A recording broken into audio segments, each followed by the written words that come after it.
Assalamualaikum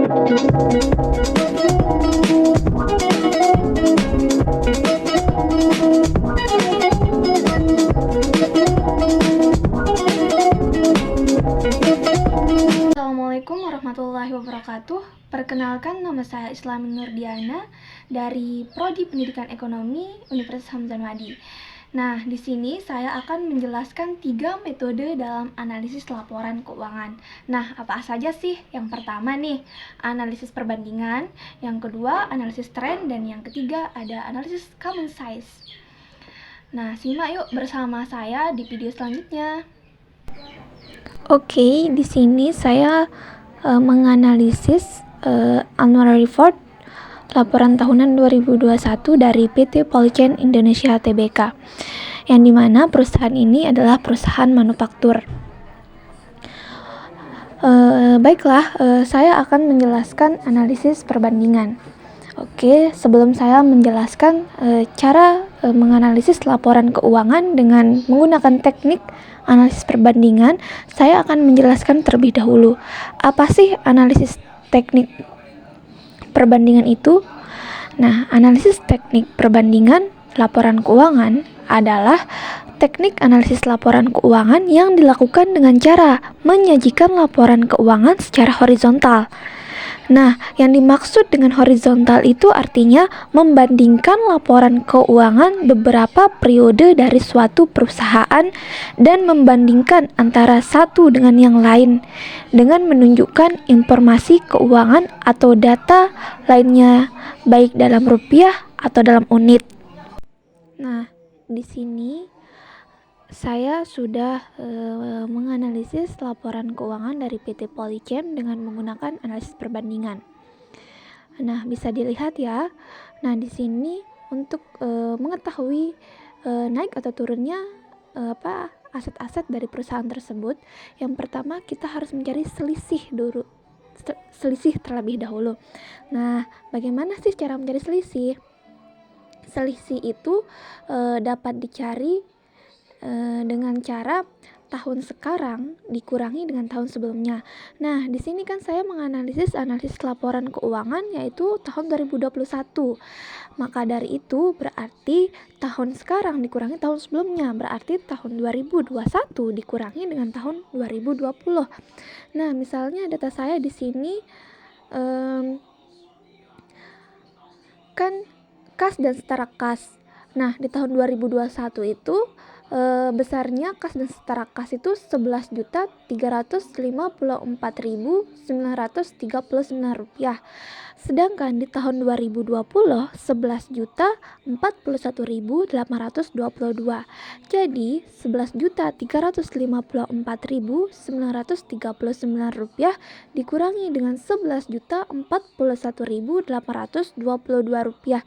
Hasilnya adalah 13.117 rupiah. Nah, selanjutnya untuk mencari persen, yaitu selisih yang kita peroleh tadi itu dibagi dengan tahun sebelumnya, yaitu tahun 2020. Misalnya 313.117 rupiah dibagi dengan 11.041.822 rupiah. Hasilnya yaitu 2,83%. Nah, sedangkan untuk mencari rasio yaitu tahun 2021 dibagi dengan tahun 2020. Nah, di sini kan kas dan setara kas saya yaitu 11.354.939 rupiah dibagi dengan tahun sebelumnya yaitu tahun 2020 yaitu 11.041.822 rupiah. Hasilnya itu yaitu 1,02. Nah, begitupun selanjutnya caranya itu sama ya. Nah, hasil dari analisis perbandingan tersebut, yang pertama dari neraca pada tahun 2021, aktiva perusahaan mengalami peningkatan sebesar 0,99%. Kenaikan itu disebabkan oleh adanya kenaikan baik dari aktiva lancar maupun aktiva tetap. Terus juga dari sisi neraca pada tahun 2021, utang dan modal perusahaan juga mengalami peningkatan dalam jumlah yang sama dengan peningkatan aktiva, yaitu 0,99%. Selanjutnya, metode yang kedua yaitu analisis tren. Nah, analisis tren itu adalah suatu teknik analisis data yang digunakan untuk menentukan arah pergerakan suatu data pada masa depan dengan memperhatikan data historis.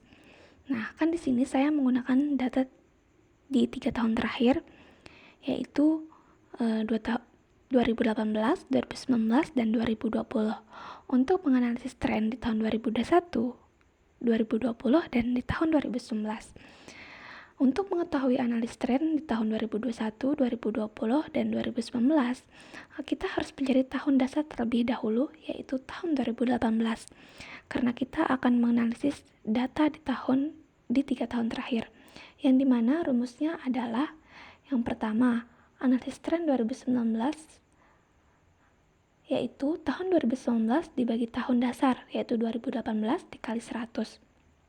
Begitupun dengan tahun 2020 dan 2021, yaitu tahun sekarang dibagi dengan tahun dasar dikali 100.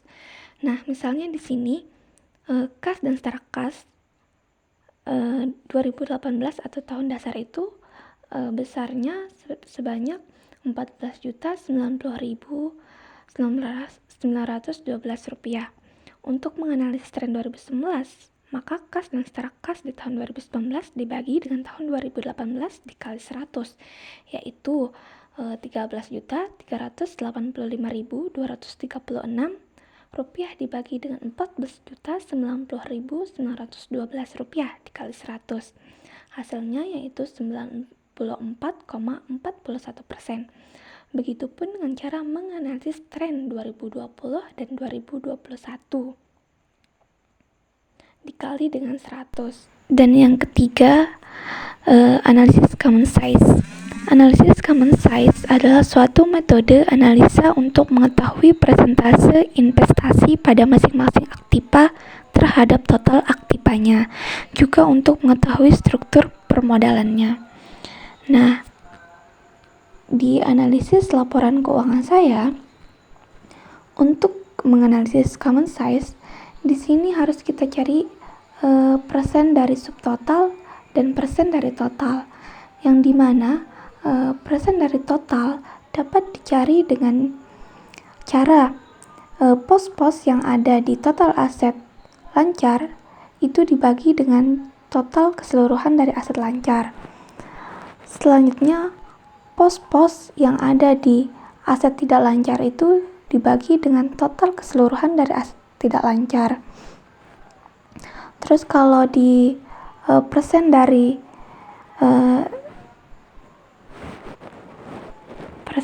total nilai itu dicari dengan pos-pos dibagi dengan total keseluruhan aset. Nah, di sini kan contohnya kas di tahun 2021 jumlahnya itu 11.354.939 rupiah dibagi dengan total aset lancar yaitu 82.113.507 rupiah dikali dengan 100 sama dengan 14%. Terus untuk pos-pos yang ada di aset lancar kan di sini contohnya itu piutang tahun 2021 yaitu sebesar 3.488.724 rupiah dibagi dengan 121.677.598 rupiah dikali dengan 100, hasilnya yaitu 3%. Nah, untuk contoh mencari persen dari nilai yaitu kas dibagi dengan total keseluruhan aset, baik aset lancar maupun aset tidak lancar. Misalnya kas tahun 2021 yaitu 11.354.989 dibagi dengan 203.791.105 rupiah dikali dengan 100, hasilnya yaitu 50%. Hasilnya yaitu 5%. Nah, itulah cara-cara atau metode dalam analisis laporan keuangan. Nah, di sini saya akan menjelaskan interpretasi analisis common size. Nah, dari si laporan keuangan pada tahun 2021, komposisi aset lancar sebagian besar berupa persediaan sebesar 17% dari total aktiva atau 43% dari total aset lancar. Hal itu mengindikasikan adanya kemungkinan kesulitan perusahaan dalam melakukan penjualan barang dagang. Jadi, kesimpulan dari analisis laporan keuangan dari PT Polycab adalah perusahaan tersebut memiliki keseimbangan antara aset dengan hutang. Nah, hal itu bisa dianggap sebagai perusahaan yang sehat atau stabil secara keuangan.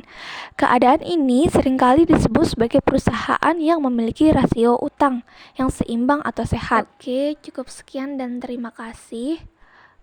Assalamualaikum warahmatullahi wabarakatuh.